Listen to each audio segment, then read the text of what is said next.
মুসলমানদের ছেলেরা পহেলা জানুয়ারি পালন করে, এপ্রিল ফুল পালন করে, 14ই ফেব্রুয়ারি ভ্যালেন্টাইন ডে পালন করে। তোমরা এগুলো কোথা থেকে পেলে? আল্লাহ কোরআনে বললেন গায়রিল মাগযুবি আলাইহিম ওয়ালা দাল্লিন। মাগযুব মানে ইহুদি আর দাল্লিন মানে নাসারা। এই দুটো বলে পদভ্রষ্ট, এবং এদের যারা অনুসারী হবে তারাও পদভ্রষ্ট হয়ে যাবে।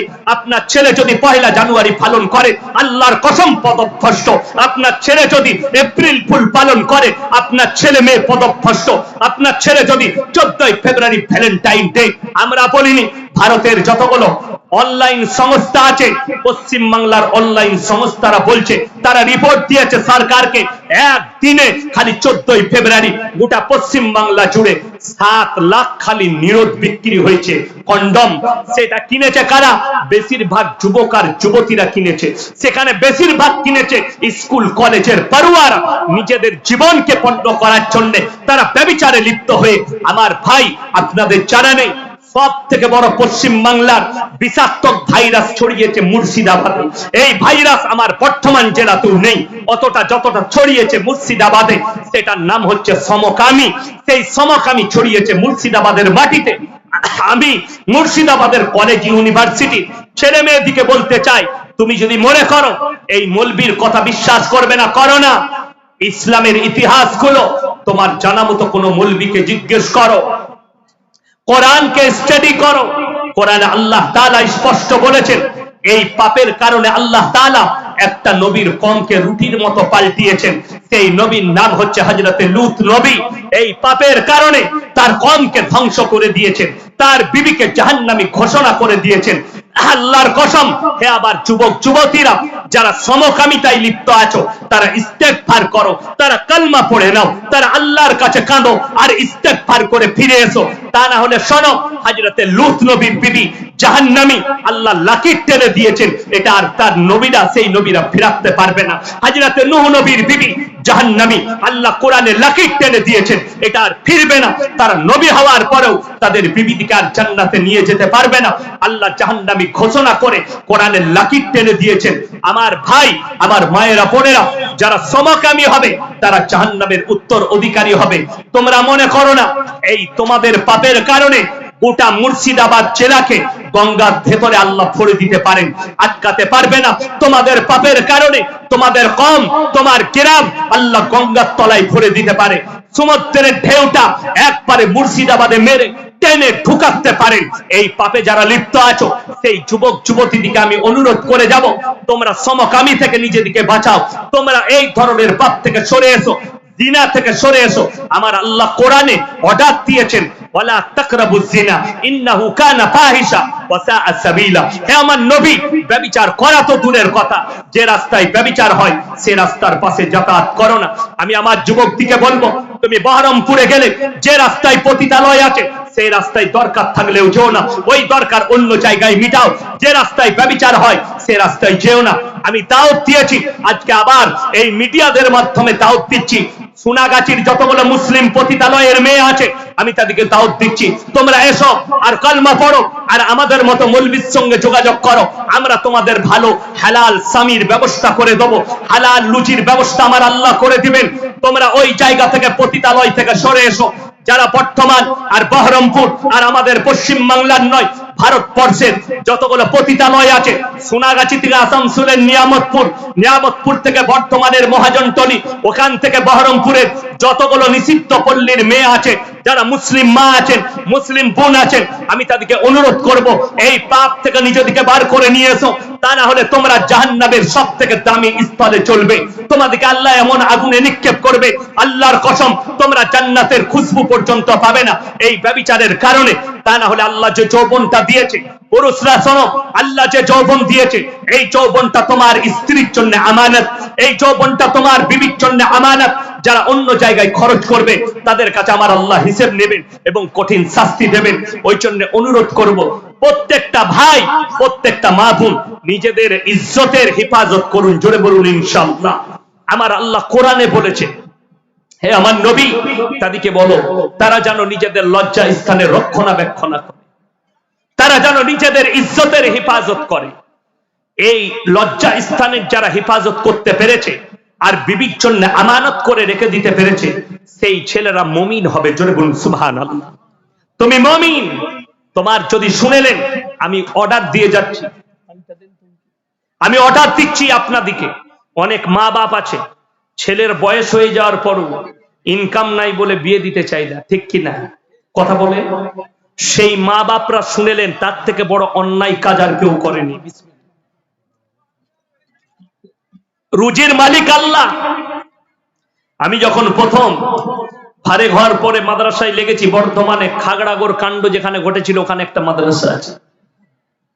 আমার প্রথম জীবন সেখান থেকে শুরু করেছি পড়ানো। সেই মাদ্রাসায় যখন ছিলাম, আমার জীবনের মুর্শিদাবাদের মাটিতে প্রথম জলসা সুরুলিয়া মাদ্রাসা। আমার আব্বাজির শরীর খারাপ ছিল, আমার মুর্শিদাবাদের মাটিতে অভিষেক ঘটেছে সুরুলিয়া মাদ্রাসা থেকে।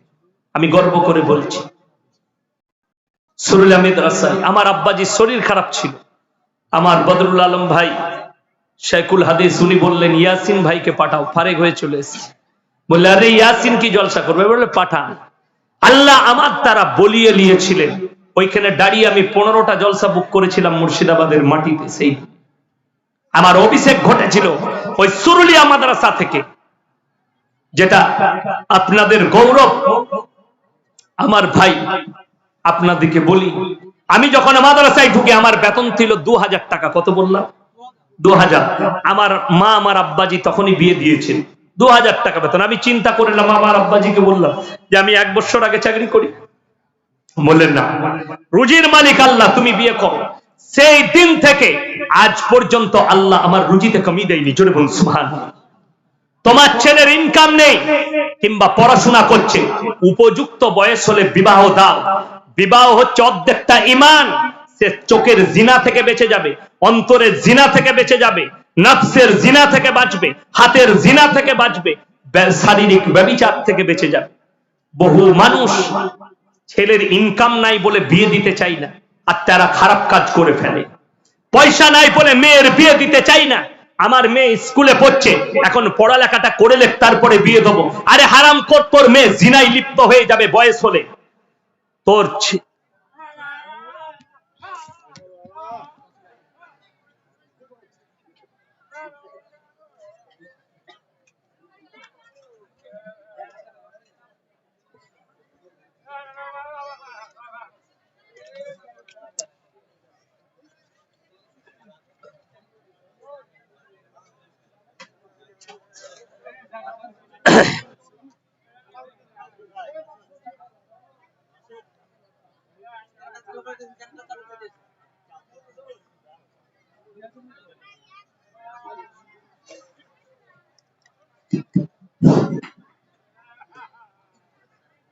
আমার ভাই, সকল ভাইকে অনুরোধ করব, তোমার মেয়ে স্কুলে পড়বে, আলহামদুলিল্লাহ।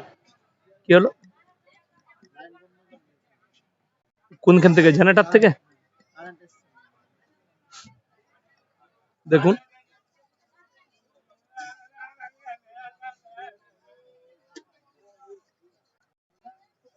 এসছে কারেন্ট। লাইনটা আপনার কেটে দিল কেন?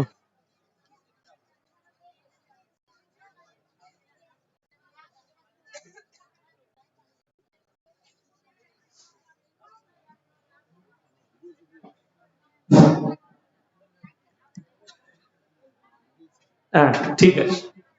আমার ভাই, আপনার মেয়ে, মায়ের দিকে বলবো, আপনার মেয়ে স্কুলে পড়বে, বিয়ের পরে স্বামী যদি তাকে পড়ায় পড়াবে। আপনি শর্ত রাখবেন, আমার মেয়ে চাকরি যদি পায় পড়াবে।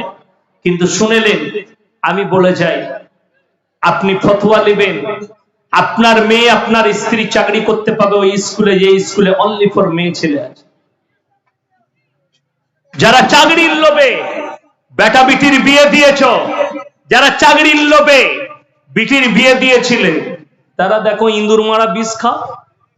1911 জনের চাকরি বাতিল, ভুয়ো শিক্ষক। 618 জনের চাকরি বাতিল হবে, ভুয়ো।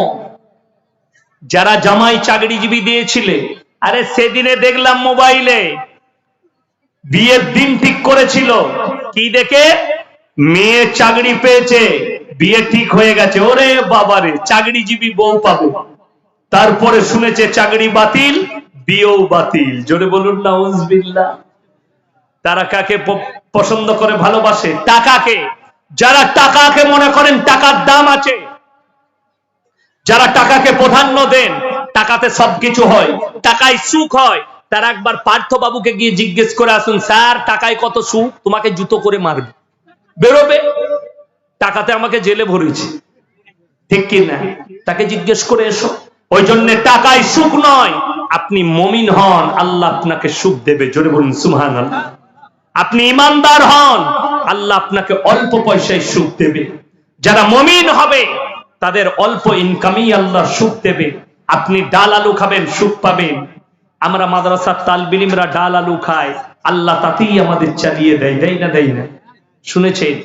আমরা চাই না আমাদের কাছে খাবার চলে আসে। আল্লাহর নিয়ামত শুনেলেন। এই রমজানুল মুবারকের মাস আসছে, সবাই হাত তুলে বলুন তো 30টা রমজানের রোজা সবাই রাখবো। জোরে বলুন ইনশাআল্লাহ। এ রোজা রেখে লুকিয়ে কেউ খাবেন না তো? আমাদের দেশে অনেক মাল আছে, ঘরেতে খায় সেহরি, বইয়ের সাথে, বাপের সাথে।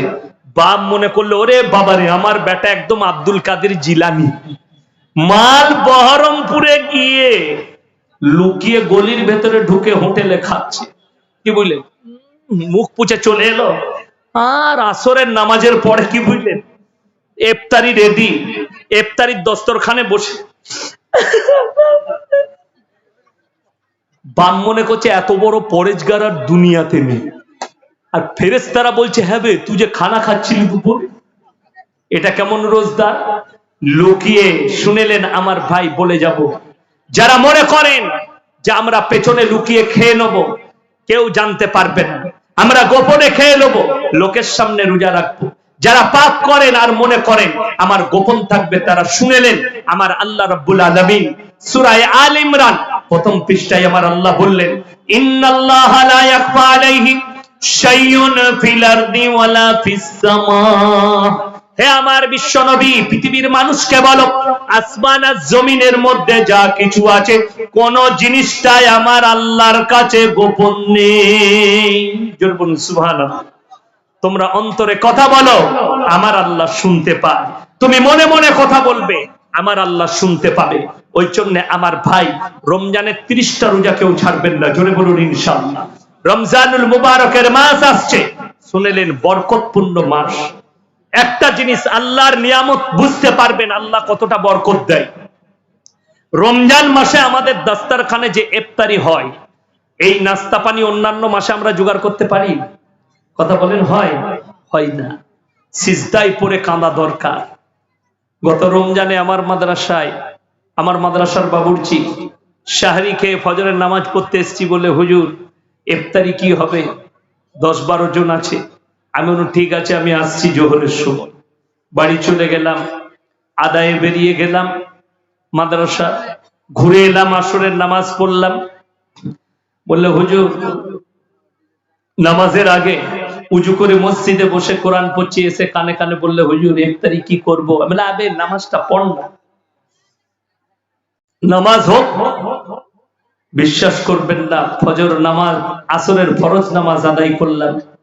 বেরিয়ে এসে দোয়া করে যখন বেরিয়ে এলাম, বাইরে বেরিয়ে দেখছি দুটো থলি নিয়ে একজন ব্যক্তি দাঁড়িয়ে আছে। হুজুর এই মাদ্রাসার তালিবে ইলম গুলোকে এগুলো খাইয়ে দেবে। আমি তাকে বললাম বরকত পেয়েছিস? বললে জি। আমরা তাহলে কাল থেকে আর চিন্তা করিস না, ঠিক আল্লাহ হাজির করে দিবে। জোরে বলুন সুবহানাল্লাহ। আপনি ভাবতেও পারবেন না, আপনি মসজিদে ঘুমিয়ে থাকবেন, দেখবেন আল্লাহ ঠিক আপনার দস্তরখানে ইফতারি রেডি করে দিয়েছে। আর আমি বলবো আপনাকে, ইফতারিতে বরকত বেশি পাবেন। এখন উঠে গেছে আমাদের দেশে, দেখবেন আগে যখন আমরা ছোট ছিলাম আমাদের মায়েরা পিঠা করতো না, পকোড়া বাড়িতে, ছুলা ভনা বাড়িতে, খাবার তৈরি করা। এখন কিন্তু সব রেডিমেড হয়ে গেছে, তাই না? সব কিনে নিয়েছি। আসল কথা, আমাদের বউরা সব ডিজিটাল হয়ে গেছে, ডিজিটাল বউ। ওরা আর কাজ করতে চাই না। এটা যদি আমার বউ শুনে না, তার রাগ করবে, কিন্তু বাস্তব কথা। আমার মাকে আমি দেখেছি খড়ে রান্না করতে। আমার মা আমাদেরকে রান্না করে খাইয়েছে খড়ে, আমার মা আমাদেরকে কাঠে রান্না করে খাইয়েছে। এখন আমাদের বউরা গ্যাস, আর সেই কারেন্টের চুলো, বুঝতে পারলেন, দেখেননি কারেন্টের চুলো উঠেছে, ওরে বাবা, সুইচ টিপে দিচ্ছে, ভাতটা হয়ে যাবে। আর উনি হযরত এখন টিভি দেখছেন, সিরিয়াল, ও টাইম দিয়ে আছে, মাল হয়ে যাবে। শুনে নাও, আমার যারা যুবক ভাই আছো, ছোট ছোট কচি কাঁচা আছো, তোমাদের যুগে আরো একটা নতুন ডিজিটাল বউ আসতে যাচ্ছে। সেটা কি? তারা বলবে আর রান্না করব না, হোম ডেলিভারি করে নাও। বুঝতে পারেননি? রেডিমেড মাল, ঘরে রান্না করবেন না, এত ব্যস্ত হয়ে পড়বে। আমি আমার গিন্নিকে বলি, আমি আমার মাকে দেখেছি মেহমানদের রান্না করা, আমাদিকে রান্না করে খাওয়ানো। শুধু তাই নয়, আমাদের 6টা ভাই বোনকে রান্না করে খাওয়ানো, স্কুলে পাঠানো, মাদ্রাসায় পাঠানো, এত কাজ। এবং বাড়িতে বড় গাই থাকতো, 8 কেজি 10 কেজি দুধের গাই। আমার মা নিজে গাই দোয়াতেন, আমি দেখেছি। ঘরের ভেতরে গাই থাকতো, নিজে গাই দোয়াতো। সে গায়ের দুধ 10 কেজি 12 কেজি ফুটতো। আমরা ভাইয়েরা সবাই গিলাসে করে, বাটি করে ঢেলে ঢেলে দুধ খেতাম। এখন আমাদের বউরা 2টি রান্না করছে আর আমাদের জামা কাপড় কাচছে, আবার গ্যাসে।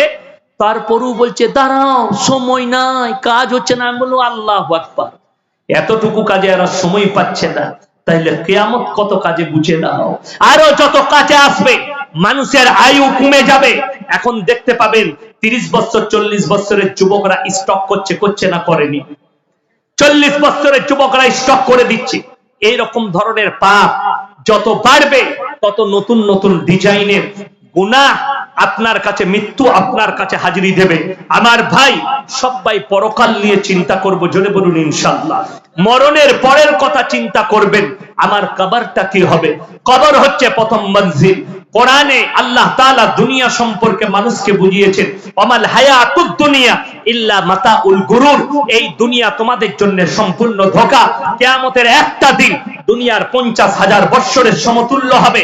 আপনি ক্যালকুলেটরে আপনি হিসাব করুন, সেই পরিপ্রেক্ষিতে আপনি দুনিয়াতে কত মিনিট আর কত সেকেন্ড দুনিয়াতে আছেন। আর কিয়ামতের ময়দানে সবথেকে বড় খুশখবরি, যারা গরিব মুমিন আছেন, যারা বড়লোক মুমিন আছেন, উভয় শুনে যান। বুখারী শরীফের রওয়ায়েতে আছে, যারা গরিব মানুষ মুমিন ব্যক্তি হবে, তারা বড়লোক মুমিন ব্যক্তির থেকে 500 বছর আগে জান্নাতে প্রবেশ করবে। জোরে বলুন সুবহানাল্লাহ। যারা গরিব আছেন, খেটে খান, আর মুমিন ব্যক্তি, তারা আল্লাহর শুকর আদায় করুন, আল্লাহর কাছে কাঁদুন, আল্লাহ তুমি আমাদেরকে ঈমান দিয়েছো, মুমিন করেছো, হালাল রুজি দিয়েছো। কিয়ামতের দিনে আপনাকে বেশিক্ষণ দাঁড়াতে হবে না। যাদের কাছে মাল আছে, আমি লাস্টে 3টে খালি বলবো, 3টে কথার উপরে আমল করবেন। জোরে বলুন ইনশাআল্লাহ। কটা বললাম? 3টে। ওয়া আতিদাল কুরবা হাক্কাহু ওয়াল মিসকিন ওয়াবনাস সাবিলি ওয়ালা তুবাদদির তাবদীরা। হে আমার বিশ্ব নবী, বলো, যাদেরকে আমি মাল দিয়েছি, সব থেকে প্রথমে ওয়া আতিদাল কুরবা, তোমরা কাছের গরিবের খেয়াল রাখবে। ওয়াল ইয়াতামা ওয়াল মাসাকিন, তারপরে দেখবে এতিম আর মিসকিনরা কোথায় আছে, তাদের তোমরা খেয়াল রাখবে, তাদেরকে দান দেবে। ওয়াবনাস সাবিলি ওয়ালা তুবাদদির তাবদীরা, তারপরে দেখবে তোমার কাছে মুসাফির কারা এসেছে। রমজান মাসে মাদ্রাসাওয়ালারা আসে না, কথা বলে। কেউ খারাপ ব্যবহার করবেন না, জোরে বলুন ইনশাআল্লাহ। সব সময় ভালো ব্যবহার করবেন। এতিম মিসকিন যারা আছে, তাদের সঙ্গে ভালো ব্যবহার করবেন, কাছের গরিবের খেয়াল রাখবেন।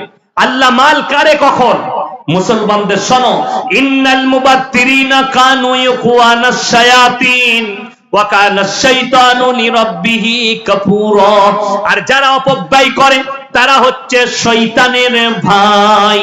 শয়তান জান্নাতি না জাহান্নামী? জাহান্নামী। তার ভাই যারা হবে, তারা জান্নাতে যাবে না। শোনো, অপব্যয় কাকে বলে? হালাল মালকে হারাম জায়গায় ইস্তেমাল করা। আপনি আপনার টাকাকে, মদ যারা খাবে, মদেতে টাকা উড়ুবে, মেয়েতে টাকা উড়ুবে, গাঁজাতে টাকা উড়ুবে, হেরোইন আফিনে টাকা উড়ুবে, গান বাজনায়। অপব্যয় যারা করবে, হারাম কাজে যারা নিজেদের পয়সাকে ব্যয় করবে, আমার ভাইরা, আল্লাহ তাদের মালকে কেড়ে নিবেন এবং দুনিয়া আখিরাতে দুটো জায়গাতেই শাস্তি দেবেন। আমার আল্লাহ রাব্বুল আলামিন যে মালটা দিয়েছে, আল্লাহর কসম, তোমাদের কাছে পাই টু পাই হিসেব নেবেন।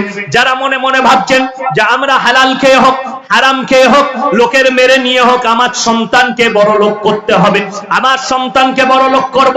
তারা কান খুলে শুনে নেন, আমার আল্লাহ রাব্বুল আলামিন সূরা লুকমানের শেষ রুকু, আমার আল্লাহ রাব্বুল আলামিন বললেন, হে আমার বিশ্ব নবী বলো, ইয়া আইয়ুহান নাসু তাকু